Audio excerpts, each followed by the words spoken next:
Welcome to the Old Capital Real Estate Investing Podcast with Michael Becker and Paul Peebles. During this program, you will hear interviews with real-life successful investors who will share their stories and provide useful advice on how to acquire, finance, and operate apartment complexes. Now, here they are, Michael Becker and Paul Peebles.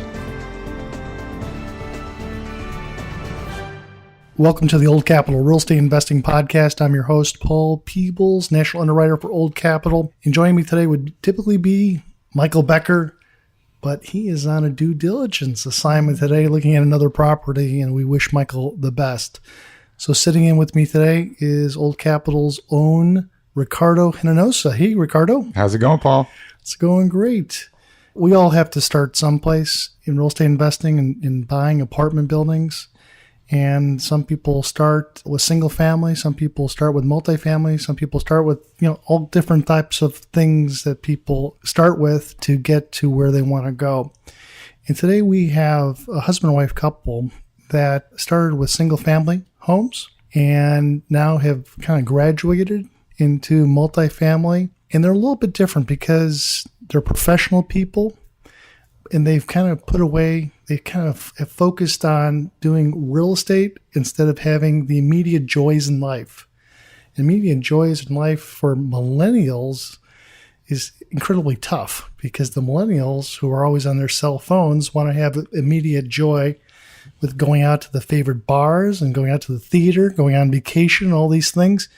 And so these folks have decided to make those a little bit down the road, and they focused on how to invest and look in the future. So we're excited to have Cory and Candice to the podcast. Guys, thanks for showing up. We appreciate it. Thanks for spending some time with us today. Thanks, Paul, for having us. Yes, we're excited to be here. Great. Well, we do appreciate you spending some time with us. And so I'm going to turn over to Ricardo, and let's kind of have a conversation about how you guys got into multifamily. Hey guys. So let's just get started with a little bit of intro. Tell us a little bit about yourself, your background, your professional life, and then we'll get more into the real estate piece here in a little bit. All right. Candice, you want to go first? Sure. So I am from Dallas, and I went to Missouri for undergrad. I went to the University of Missouri and then moved back here to Dallas, and this is where I met Cory after graduation. And so I studied broadcast journalism in school in Missouri and worked for an NBC affiliate there in Columbia, Missouri. And then when I moved back to Dallas, I worked for several online media websites, news websites. And then I worked for the CW network for a while as a producer. So then I decided, hey, I want to do something else. So then I got into sales and marketing, and that's kind of the area that I'm in today. I'd buy something from you. Oh, yeah. You would? Great. So Cory, what's your background? So my background is kind of different from Candice. I started off and I went to the University of Texas at Austin, hook 'em horns, and I got my bachelor's of nursing. And so I became a nurse from there and did critical care in ICU up at a local trauma hospital. Then after that, I went to TCU out in Fort Worth, Go Frogs, and I got my doctoral degree in nurse anesthesia. So I'm a nurse anesthetist, and I've been practicing since 2013. Wow, you guys have kind of a little diverse backgrounds, the medical side, and then you came from the communication side. Were you like on-air talent? Would I see you up in Missouri, or would I see you on the CW down here in Dallas? Well, not at the CW. I worked behind the scenes more, but in Columbia, I was an on-air talent and actually worked for a morning show called Pepper and Friends. I'm sure you can imagine how exciting that show was. But I did fill in anchor work, and it was just a great experience for me to have. That's great. University of Missouri is one of the best journalism schools in the country. Yes. So great for you. So I'm going to have to throw it back over to Ricardo. Let's kind of talk about real estate. Yeah. So you guys met when? So we talked a little bit about that earlier. Well, we met in 2010 at a sushi restaurant down in downtown Dallas. It's no longer there, but we were there and we met at a charity party for benefiting a local football player. It was in Victory Park. It was in Victory Park, yep. And it was pretty much all she wrote after that. Excellent. So you guys met, crossed paths. When did real estate start coming into the conversation? How did that come into play? Was it before you got married or was it after you got married? No, This is an interesting story. Before, because even when dating, we talked about finances and... Did you ask him what his credit score was? I think we did. Yeah, we talked about it. That's for sure. Yes. Yeah, we definitely talked about it. And Cory was just totally on top of his finances and all that kind of stuff. So he's the one that prompted a lot of those conversations, and I had to keep up. Well, I'm a third generation real estate investor. My grandfather started buying real estate, single family houses. And then my dad followed suit. So now me and Cory are stepping into kind of doing things a little bit different than what they did and focusing on the actual business with multifamily. But in our relationship, Cory really was the leader in getting us going with investing. So here's an interesting story. So when I proposed to Candice and we were getting ready for our wedding, Candice was planning the wedding and I was busy trying to plan how I'm going to purchase my first investment property. Outstanding. Literally 6 months, 3 months, like right before we flew off to Cabo to get married, we were leasing our first rental property. Oh, wow. I was not happy about that. Because, I mean, now I'm happy, very happy that he did that. But during the time of planning a wedding, you know, you're spending a lot of money. There's a lot of important decisions at that time being made. So I just was like, man, you're going to buy a house right now when we've got all this going on. But I'm so glad that he did it. And all the money that we spent for the wedding, if we would have bought 2 houses, we probably would have had more by now. But he made up for that decision, made up for, you know, that money being spent and kind of started us on our path. So real estate's kind of married with us. Been there since the beginning. Yeah. So talk about some of those early projects, those first couple of houses. Walk us through kind of some of the details on the deals. How'd you find them?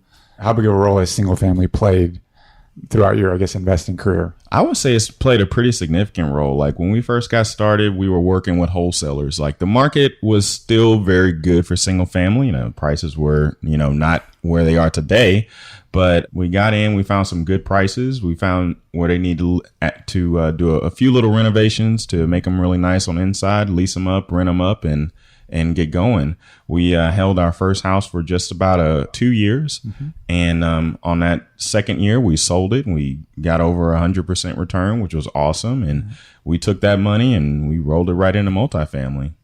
Do you have friends also in the real estate business where a lot of people that are millennials are, they're out at the bars, they're out at having dinner, but you guys, you kind of found friends that are also interested in real estate? We have friends that are interested, some that have taken steps towards investing, but not many. No, we're pretty rare and it's not very common. A lot of people see it. They're like, oh, you guys do what you see on TV. It's like, no, that's not really what we do. We're more of the buy and holds and watch your wealth grow rather than, you know, some type of flipper or something. So it takes a lot of discipline. I mean, it's a long-term game. It's a step-by-step approach. And a lot of times early on, you know, when you're younger, you don't always have the longer-term vision. But it's awesome that you guys were able to see that early on and have just parlayed that. Where does that come from? Where does that discipline come from? Is it third-generation investor that you saw your folks, your grandparents do it? Cory, does it come from anybody in your family that said, hey, listen, let's do it this path. Don't take the path that everybody else is doing? I think it was when I was in college, I found an opportunity to work at an apartment complex as a leasing agent. Okay. So I got to see firsthand a lot of the moving parts of how an apartment worked. And I was like, wow, you know what? I want to get in this real estate thing. So I read this book that, you know, pretty much everybody else reads, Rich Dad, Poor Dad. Yeah.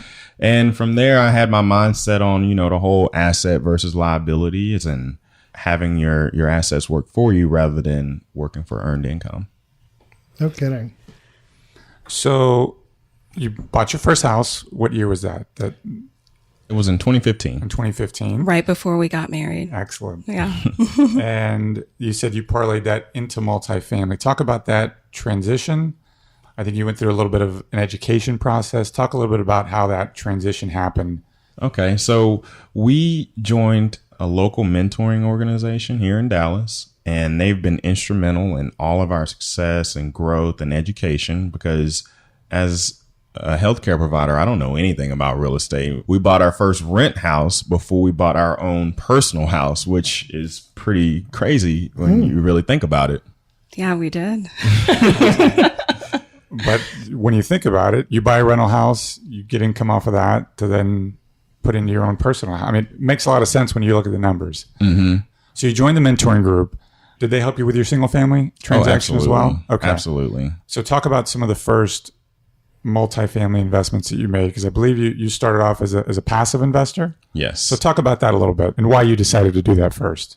So we wanted to take baby steps when we were getting started with everything. Like, I'm a pretty conservative guy. In healthcare, you can't take too many risks. You have to calculate everything, and everything has to be planned out. So we started with single family, and we liked the way everything worked with that. The numbers all worked out, and we said, aha, it works.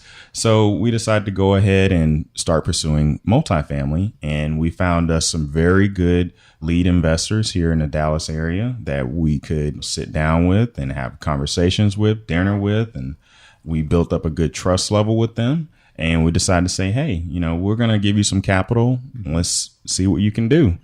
And we invested in our first deal, and that's pretty much kind of how we got started. And how many passive deals did you end up getting into before you did your own? We did 4. A total of how many units? It was around 600 units. 600 currently. Oh, okay. I think because one of the properties that we invested in, actually the first one sold last year. All right. So, and how did that go for you? How did that went really well, really well. I mean, in 12 months. Yeah, we had a 70% return in 12 months. Yeah. So in your first one, how much money did you put into your first multifamily opportunity? The first one was technically $100,000. That's right. You are right. I forgot about that. Yeah. So the one that just sold, that one was 25. or sold last year, that was 25. Mm-hmm. Mm-hmm. So for our first deal, we invested $100,000. Now that's a lot of money. Yeah. For your age. So, I mean, you really doubled down right from the beginning. It's like going to Vegas and saying, I hope I trust everybody. I hope, that the gods are good. But, I'm putting $100,000 on black. And correct. Yeah. So who does that, right? So how did you get to that level of comfort? What made you, I know part of it was the education in the process. How did you get to the point where you could put that amount of money down into an investment with other investors? How did that? We saw the vision that the lead investor had, and we had sat down with her on several occasions and had, really long conversations, and we bugged her a little bit. But I think at the end of the day, it's definitely going to pay off in the end. That's wild. So tell me a little bit about this education group. Who educates you on multifamily? Well, I feel like the most education that we get is actually from interacting with individuals one-on-one. Now, we do have case studies that we attend. We have a multifamily curriculum that we take through our mentorship program. And we're certified lead investors. So there's a certification process through that. I just completed my IROP certification. What does that mean? Independent rental owner. Okay. And that's through the apartment association? Correct. Okay. Yes. So talk a little bit, is that you go through, it's an official certification. You got to go through a bunch of coursework, a bunch of classes. What does it take to get certified? So it is a series of coursework. I was able to take mine through webinar, so online. And it was a pretty step-by-step. They really prepare you for the certification and the final exam. So as long as you're listening and paying attention and going through the exercises, it's pretty straightforward. And then at the point where I took the certification, we had already purchased our first multifamily. So a lot of that was just reinforcing things that I had already learned, and some things that some new ideas that I learned as well. In your mentoring, you use Lifestyles Unlimited? Correct, yes. And tell me a little bit about how you found Lifestyles Unlimited. So I had a good friend who was in Houston, and I was talking to him on the phone. He owned some real estate. I was like, hey, I want to get involved in real estate. What would you recommend? Like, do you know any books or anything like that? And he actually told me about Lifestyles. And once I found out about it, I was like, oh yeah, I'm signing up. Let's go. And that was pretty much all there was to it. And once we got in and we saw their case studies and intro program, and we took the 2-day educational course, like my eyes were open and there was no turning back after that. It completely made sense when we went to the seminars and the initial presentation about the membership. But it did take is this really real? Can we really join this group and learn all this and get all these benefits? And it's proved to be critical to our success. It's the real thing. Yes. Absolutely. Mm-hmm. Absolutely. We wouldn't be here if it wasn't for that program. So all within a short time frame, 2 years, it sounds like. Single family house, you turn that, double your money. You invest in 600 plus units passively. And then here recently, you decided to take the next step. So it's kind of a progression, right, that we always talk about. Talk about that next step, which was doing your own deal as a lead sponsor. Talk about making that decision because you're both still working. Talk about how that came to be. Well, Candice and I, we decided that, what we ultimately want is to buy back our time. Like, we want our freedom to be able to do what we want to do, our freedom to give back and, help others and just really be a service to, a servant. Have a legacy. Yeah, have a legacy. And the only way we were going to be able to do that would be to have lots of passive income. Well, unless we started with a big mountain of capital, then that probably wouldn't be able to happen too quickly. So what we decided to do was to take more of an active role in pursuing our goal. So we decided to become lead investors. After going through in the process with the 4 passive deals that we saw, we talked with a lot of our lead investors, got their feedback, and we got the approval from our mentors at Lifestyles. And they gave us a green light to go ahead and check out on our own and be our own lead investors. So when you say lead investor, just give everyone a highlight of what that means. So you're pulling the deal together. Just talk about that a little bit. So the lead investor, and I like to use Paul's analogy of the captain of the plane. Like, as a passive investor, we have our seats in the back. KPs, they might be in first class, and the pilot, he's the lead investor. He flies the plane, makes sure it takes off well and flies well and lands, gets everyone there safely. So let's talk a little bit about the deal. Give us some highlights. First, it's 18 units, correct? Yes. So just give us some highlights of the deal, how you found it, and then we'll talk a little bit about how things are going up to this point. Well, we were working with the local mentoring group, and they sent us a property, and we love the area because for one, it's 15 minutes close to home. It's in a very happening area near Six Flags, about a half mile from Cowboy Stadium, just north of downtown Arlington, UT Arlington. There's hospitals out there. It's just a very much job employment based area. It's the place to be. Yeah. Yeah. So I really like that. And I really like the fact that there's going to be the Texas Live coming in town, or they're going to be building a huge 300 unit hotel. It's going to bring tons of jobs there. So there was a lot of promise to this deal when we first saw it. And for our first deal, we wanted to get into something that we thought would be a nice, safe deal for us to start off as lead investors. We didn't want anything too deep and too hairy for our first deal. So that's kind of how we chose it. How long ago did you buy it? We closed in September. On September, So 6 months. Yeah, 6 months. So relatively safe deal in a good area. Is it C-class? C-class property, yes. built in what year? 1972. Mid-70s? Okay. Yeah. So the previous ownership group had done a little bit of work, right? So you weren't taking over something that it was a total redo. No. It was occupied, Yes. stable, cash flowing deal. Talk about the strategy going in. What's the game plan? I know you've only owned it for 6 months, but what did it look like going in, and what are you kind of planning to do over the next year or so? So when we took over the property, our initial plan was to go in and kind of do some landscaping. And our big thing was going to be to upgrade the air conditioning units on the property. Right when we first took over, there were some window units on the property, and that's usually not the most appealing thing for a potential resident or tenant. So our plan was to go in and clean that all up and, make it look really good on the outside as well as on the inside for the residents. That plan kind of changed a little bit. When we first got in and we took over, we had a few skips. We had to evict. And our AC plan didn't pan out the way we thought it was going to pan out. So a lot changed. Okay. So you had the skips. You're not managing this day to day, correct? You've No. got, okay. We have professional third party manager. Okay. How's that gone for you? I mean, it's going really well right now. okay. So talk about the process over 6 months. You had some skips, a little bit of a downturn in occupancy. Then what? So we had to kick up our rehab plan a lot faster than we thought we would. So we ended up going in and turning those units a lot faster. And instead of doing the air conditioning units, which we thought we were going to do, we decided to go with a nicer finish out on the interiors. We still did the exterior upgrades to clean up the outside with the landscaping. We replaced some mansard siding with some hardy board to give it a more fresh, clean look. Yeah.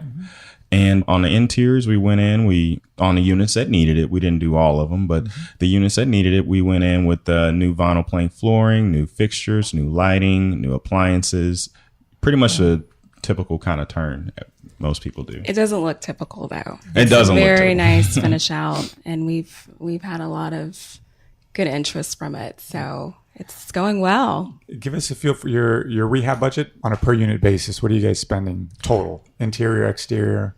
Interior, exterior, we're right at about $9,000. Okay. And that includes everything. The new units we're installing in the upstairs, the appliances, the backyards we expanded. It includes everything. How important are the bigger backyards? Can you get higher rents? Oh, yeah. Those are big selling features for people who have dogs and pets and things like that. Were you able to get $25, $30 more for the bigger backyard for the dogs yet? It was about $25. Yeah. So that's a big thing where you just kind of have a typical smaller backyard and maybe a little bit of a cement area. But if you can extend these things out another 10 feet or 12 feet, or maybe it's another $200, $300, $400 worth of additional wood. But it does pick up a lot more animals can stay on the property because everybody has to have a dog or a cat these days. Cats stay inside, but the dogs are going to go on the outside. What other amenities do you have on the property? Our property, they have in-unit washer and dryer connections, which is pretty rare for that area. They also are townhome style. So not many other properties in that area are townhome style with upstairs, 2 bedrooms, 1.5 bath, and the large backyards. So going back to the washers and dryers, how important is that today? Properties. That's very, very important, especially if you don't have a laundry facility. It's definitely a plus especially for the smaller properties. Yeah. So these properties, this is a smaller property, and you're in the operating room, and you don't want to take the calls from the tenants, so you have a management company that manages the property. How much time do they spend on the property, and how does somebody who wants to rent a unit, how do they get in contact with the management company to see a unit? Well, as far as hours and amount of time, we're hoping it's a lot of hours and time. We work with them every day. So how long would you say? How many hours would you say? On site, it doesn't take very much time. A lot of things are done online these days. So one of the big investments that Candice and I made into this property is having a very strong online presence. So we have a website that you can go to and you can see a 3D tour, a video tour, and you can apply online and make maintenance requests online. You can do pretty much everything online. What's the web address? DiamondVillasTownhomes.com. DiamondVillasTownhomes.com. It's actually DiamondVillaTownhomes.com. Okay. Thank you. And Cory and I, we do have property management, like we mentioned, but we've helped a lot with marketing for this property, which is a strong point for us as a couple. So we were happy to contribute there. And we just, of course, really wanted to see this property succeed. So the website, like we mentioned, the virtual tours, things like that. So Now, I understand how much time you guys spend on it, but how much time does the property management company spend on it? Is it very often, once a week, every couple of days? They're there all the time, especially during rehab. Okay. Because they're overseeing that piece of the puzzle for you too, right? Yes. Okay. Excellent. Let's talk a little bit about rents and kind of what you're expecting. So with this rehab, and I know you're still going through the rehab, but where do you expect to be in terms of rent bumps? Because I know that was part of the game plan, right? To Right. rehab it, upgrade the interiors. What are you seeing in terms of rent increases? So when we came in, the effective rents were about $877, and right now we're getting rents at $995, $1025. Not bad. That's very good. You got to be happy with those numbers right off the bat. Yep. we are. Yeah. That's good. The tenants are professional tenants, and that professional people. Exactly. We've got some educators. We have some students, or I think at least one student. Yep, from the UT Arlington area. We have at least one nurse there. So, yeah. So what else do you think that you're going to do to the property? Is there any additional things that need to be done to the property? And what is too much? I think if we went in there with granite countertops, that would probably be too much for that area. Yeah. But what we're trying to draw is a C area. So we're looking for that C plus in the C area. When you drive around the complexes, you'll see a Lexus here and you'll see a 2016 Ford truck. Like you'll see those cars. So you can tell it's that area there. So that demand is there. You just have to offer it for them. And we're leading the market right now in that area with our finish outs and the look of the property. So this property was a stabilized property before you bought it. Correct. Yes. Ricardo, what kind of a loan did you do on the property? Because it was stabilized, had good occupancy, it was cash flowing well, we're able to get long-term debt on the deal. So we were able to get the Freddie Mac non-recourse debt, which for first transaction is pretty good. You guys thought of it as more of a longer-term hold. So we went ahead and locked in kind of a lower rate, again, non-recourse with some interest only up front. So overall, I think it worked out pretty well. Don't you guys think? It did. Yes. Yeah. Yes. So talk about the exit strategy. What's the longer-term picture for Diamond Villa? So our plan is to hold this property and cash flow for a few good years and kind of see where the market goes. One of the things in our exit strategy, we plan a little bit of flexibility in it. With our prepayment penalty, we had the option of Yield maintenance? yield maintenance or the prepayment step down.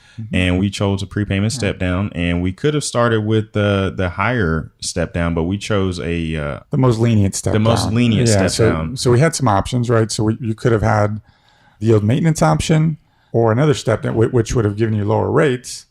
But your vision was, hey, we want flexibility on the back end. Right. So we decided to do the 3-3-3-2-2-2-1-1-1. So that would give us more flexibility on our exits. So basically, if we had taken the first approach with the 5-5-4-4, then we would have had to hold on for maybe 4 years before we could get to a lower prepayment. But we found a way to get a prepayment at a much lower rate. So When you look for an apartment loan, you always want to make sure you focus on what the end game is or what the exit strategy of the loan is going to be, because then you can choose the right type of product from Freddie Mac. And Freddie Mac has just different types of exit helping strategies. So just like what Cory was saying is that one may be a yield maintenance penalty, which may give you some lower payments, but it could be cost you more in the long run, versus kind of a step down, which is kind of you can kind of figure out what that prepayment penalty is going to be at the beginning. If you want to sell it in year 3 or year 4, or you kind of know what it's going to cost to get out. But I think what you were looking for, just like what you're saying, is creating a legacy, because you're going to probably own this property for a while. When you're looking to raise money, what are investors looking for these days on yields? I mean, what did you talk to your limited partners about on this transaction? Did you say 30% yield? Or did you say a 4% yield, or where was it in between? I wish it was a 30% yield. Sign me up. We missed that boat.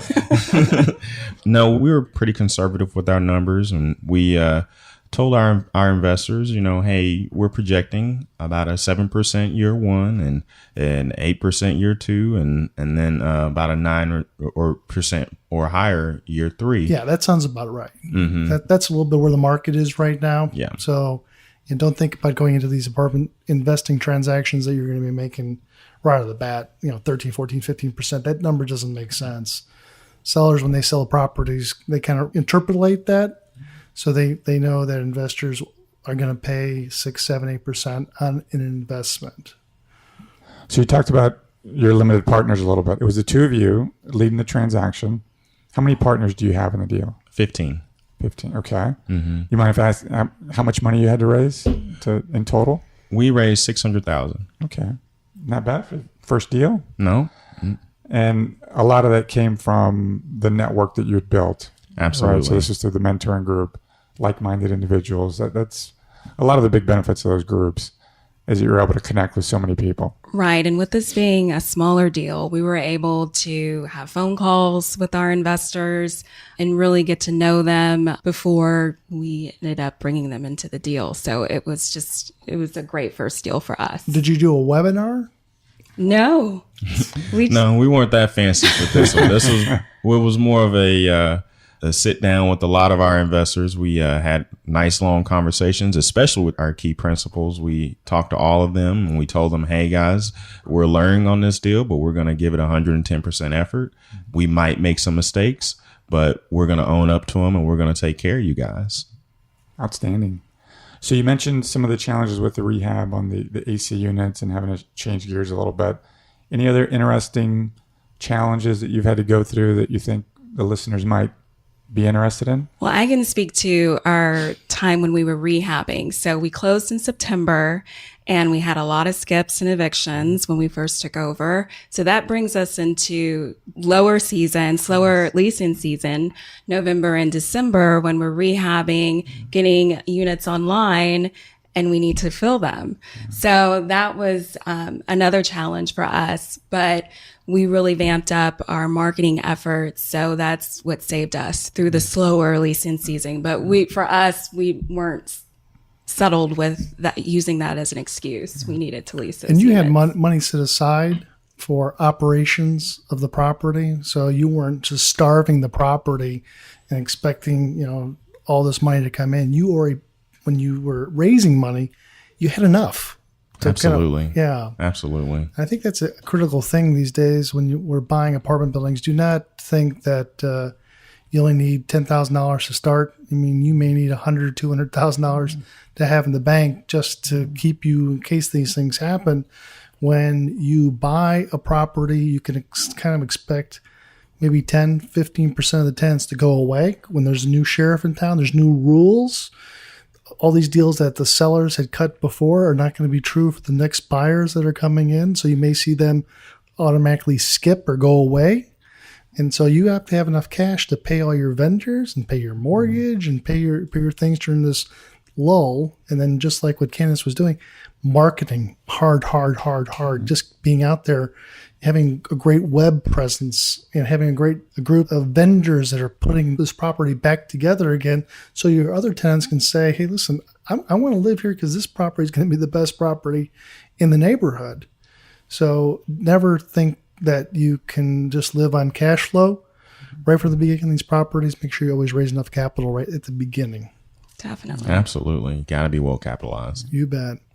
Any funny stories, anything that you guys found in the property, whether this property or other properties that you have invested in, and any of either the road trips that you saw, things you're like, you would roll your eyes and say, I'm not going to tell my mother this.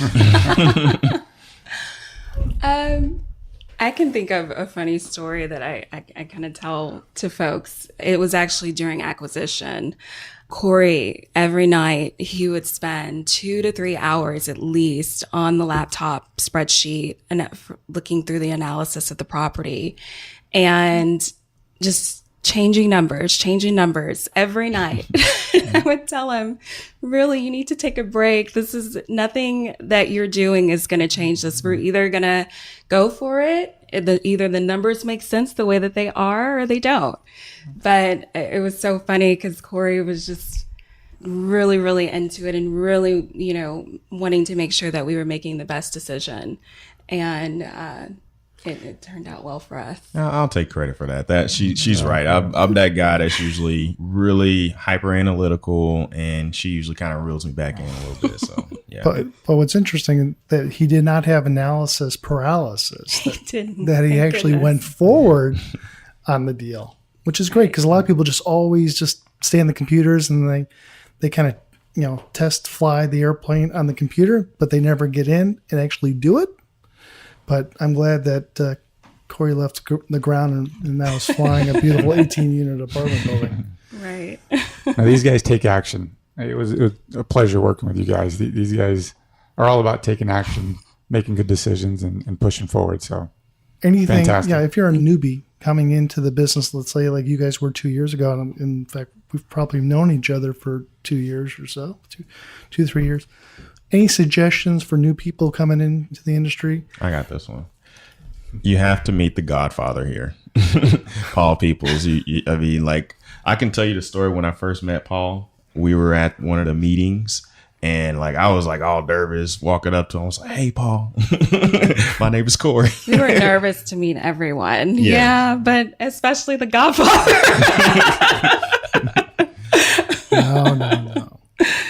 But honestly, building your team, having the right people around you, and having courage to step up and really believe in yourself. So I think if you get the right education and the right mentoring, anyone can be a success. Yeah, the team is essential. It is, isn't it? It really is. Every part of it, from who we chose as our lender, the resources are just really unmatched with Old Capital.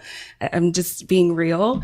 And then from our mentorship group, and then the team that we built, management, all of that we've all worked well together. So Cory, what's on the radar? What do you got coming down the path? Our immediate plan is to finish up rehab with Diamond Villa, stabilize this property, and hopefully, in the next few months, we're going after something a lot bigger. Outstanding. So would you recommend people getting into the multifamily business? I mean, we kind of go around and around and around. It sounds like you do, but really, I mean, would you recommend people getting into the multifamily? Has this been a good experience for you? It's definitely been a good experience for us, but I think it's an individual decision. Mm-hmm. So you really have to be about the sacrifice, because it is a sacrifice. Mm-hmm. Even when you have management, it is a lot of energy, a lot of effort that goes into this, to the decision making from acquisition. It is a sacrifice, but for us, it's completely worth it. So if you want to do it, definitely build your team and find a way to do it. So it's been great for us. That's good.